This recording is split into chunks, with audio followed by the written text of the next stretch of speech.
Hello, welcome to my new video. This is the Wladimir Klitschko David Haye review. So David Haye and Wladimir Klitschko squared off in July 2011 for the WBA, WBO, IBF, IBO and Ring Magazine heavyweight titles. This was a huge heavyweight fight, the first meaningful heavyweight fight since Lennox Lewis fought Mike Tyson way back in 2002. David Haye had defended his WBA heavyweight title, which he won off Nikolai Valiev in 2009. Even though they weren't great opponents, they're still defences. He defended it against John Ruiz and Ollie Harrison. Whereas Wladimir Klitschko has reigned for his heavyweight reign from 2000 and probably about 2003. I know he lost to Corey Sanders, but since 2006 onwards, he's captured and defended all of his titles, which obviously includes the WBO, IBF, IBO, and Ring Magazine heavyweight titles. At that current time, his brother Vitaly Klitschko, he held the WBC heavyweight title. So the only one that was missing was David Haye's WBA title. So obviously that's why this fight was made. There's a lot of bad blood between these two, mainly in David Haye's side of it. Wladimir Klitschko, as everybody knows or if they don't know, presents himself quite well. He's polite, he's got a nice personality, he's reserved, doesn't really say much about his opponent. Obviously, like, if his opponent is talking about him, then he might retaliate. But overall, they're really nice, polite people, and obviously Klitschko obviously is a nice guy, obviously outside the ring. Obviously inside the ring is a different story. But David Haye is like, it's kind of like Floyd Mayweather a little bit, saying stuff like, oh, he's going to do this, he's going to knock him out, he's going to destroy him, he's going to make him like Corey Sanders did all those years back, like, when truthfully that's a big thing to say, considering if you look at the stature between the two fighters, Klitschko I think is 6'7", 6'8". I think, if correct me in the comments below if I'm wrong. David Haye is just over 6 foot, so there's still quite a big height difference. You've got the weight difference, you've got the reach difference. The boxing ability, Klitschko is probably the superior boxer. I know obviously David Haye did say countless times that like his fight was like a robot. Yeah, Klitschko does fight quite robotic and is quite stiff and upright, but he's effective. Look at the people Klitschko's beaten over the years. Yeah, they're not top quality, high caliber fighters, but he's defeated literally everybody who's been in front of him with the same tactics, wearing them down with his really stiff and strong punches. So when this fight obviously was announced, I was pleased because David Haye would David Haye obviously be able to back up his claims that he was going to be the new unified heavyweight champion of the world, even though obviously like it seemed unlikely because of David Haye's limited experience in the top level. But then again, Klitschko, even though he hasn't really fought like a really big name up until obviously David Haye, he has beaten everybody that was put in front of him. So you can't really moan Klitschko that much criticise him, because he's fought literally up until that point. He had beaten everybody who's put in front of him. And so did David Haye. So it was a great, exciting fight. David Haye was quick, probably the quickest heavyweight in the heavyweight division at that current time. Even though, so he obviously, he was definitely the quickest. He's a dangerous fight against Klitschko. Klitschko doesn't normally fight these sort of fighters. He normally fights slower, tailor-made sort of fighters that fit his styles really well. So obviously, it was a danger for Klitschko going to this fight.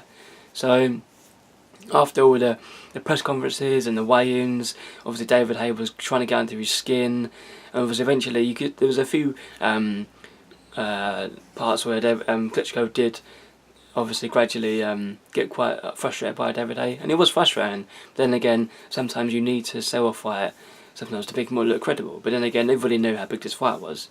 So as the fight, when the fight eventually came round, obviously in Hamburg, Germany, I think that was. Obviously, I was optimistic. I didn't know what way it was going to go. Normally, when I watch a big fight, I normally obviously decide on one person or another. But in this fight, anything could happen. It's heavyweight boxing. One punch could change something. David Haye got knocked out in the first round. So Klitschko, anything could happen in the fight. So as the fight began, gradually, even from the first bell, David Haye was pushed back because of Klitschko took control of the ring. And eventually a pattern emerged. David Haye did throw a couple of punches in the first round, second round, but looked lively, try and establish his rhythm in the fight, trying to establish obviously his stake in the fight. But Klitschko wasn't having none of it, using really stiff crisp jabs and the odd right hand, pushing David Haye back, and obviously the reach advantage as well played a massive part, and the weight advantage as well. David Haye was really light coming to this fight, whereas Klitschko was his normal heavy, obviously structured self. So eventually, the fight was quite disappointing, to be fair. David Haye never really got in the fight at any point. There was a few patches where he hurt Klitschko. Well, obviously, like as everybody does know, if they watched the fight, in the last round he hurt Klitschko badly with a big right hand, and there was another one in I think the third or fourth round that hurt Klitschko, that he did rough him up. But apart from that, realistically, that I've seen this fight a couple of times, David Haye didn't really do much, and it was really disappointing because there's a massive fight, a lot of titles on the line, heavyweight supremacy.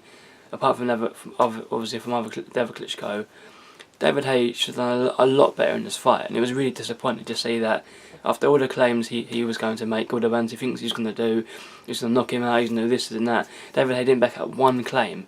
All we did literally was run away from Klitschko basically the whole fight, the odd punches here and there, but nothing. Klitschko, it was a kind of boring fight because Klitschko dominated Haye, but then again, that's how Klitschko fights, and he got the win. But to be fair, obviously on the overall of the fight, it was really bad in Haye's obviously view, because round after round nothing happened. He tried it, obviously in his eyes he did try his best, and he might have done, but I still think David Haye could have done a lot more in this fight.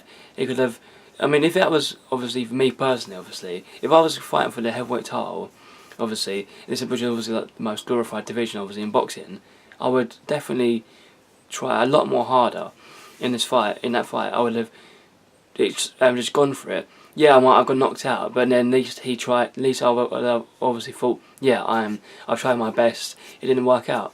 So gradually, eventually, Klitschko won on all three scorecards, which was obviously a bit obvious coming to the end of the fight, and he obviously collected or added, I should say, the WBA heavyweight title. So from that moment on, Wladimir Klitschko was a WBA, WBO, IBF, IBO and Ring Magazine heavyweight champion. Obviously David Haye lost for the second time in his career. So after the interview, once the interviews came, the post-fight interviews happened, David Haye said to the interviewers that the reason why he lost the fight is because he had a bad broken toe. And obviously I've done boxing before, and yeah, it could obviously disrupt his obviously rhythm, but that doesn't mean that, like I said before, even if he had an injury, I was still trying my hardest, and David Haye didn't do that in my opinion. Yeah, he was carrying an injury, but he still managed to go the whole 12 rounds, he still moved around fine. If his injury was that bad, I'm pretty sure he wouldn't be able to move around properly, and there's not many points in the fight, going back over it, that it really showed in the injury. Yeah, obviously he got thrown about, roughed up a little bit, obviously by the bigger, heavier Klitschko, but his excuse was really poor in my opinion. I did lose a bit of respect for David Haye, because David Haye is an exciting fighter. Obviously he's British, so I'm going to support him. It was excitement. Obviously he brings something to heavyweight division. But when you build up a fight like that, all the trash talk, that sort of stuff, the way he said it, you can do this, this and this, disrespecting the Klitschkos, and then doing literally nothing in the fight, to me is a poor excuse of an injury. If he like broken his foot, or like, I don't know, broke his leg, or ripped some of his muscles or something in a fight, and he was unable to land his punches like you said, it may be a more realistic and more heavier injury. But to blame the whole fight defeat on a broken toe, in my eyes, isn't good enough. But then again, obviously it might have been unbearable, and David Haye, like he said, it was unbearable, so obviously you can't, that's it, you can't do anything about it, so the fight was over. So after this fight, David Haye did stick to his word. He did retire on his 31st birthday, but then obviously a few months after, he did fight Derek Chisora in Upton Park, West Ham, after a brawl, after Wladimir Klitschko defeated Derek Chisora in February 2012.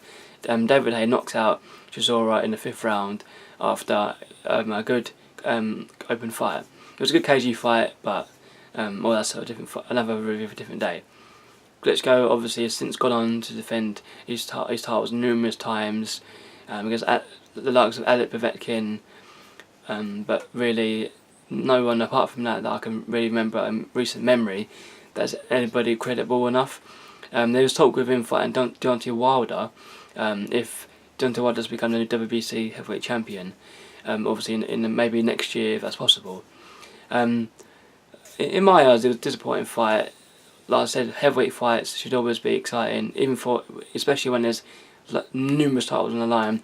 But obviously, in my view, David Haye didn't do enough, and the excuse was really poor. But for my view on Klitschko, he did what he's meant to do. He went out and got the win. Yeah, he didn't knock him out for his 50th knockout win at that time, which probably might obviously disappoint for Klitschko.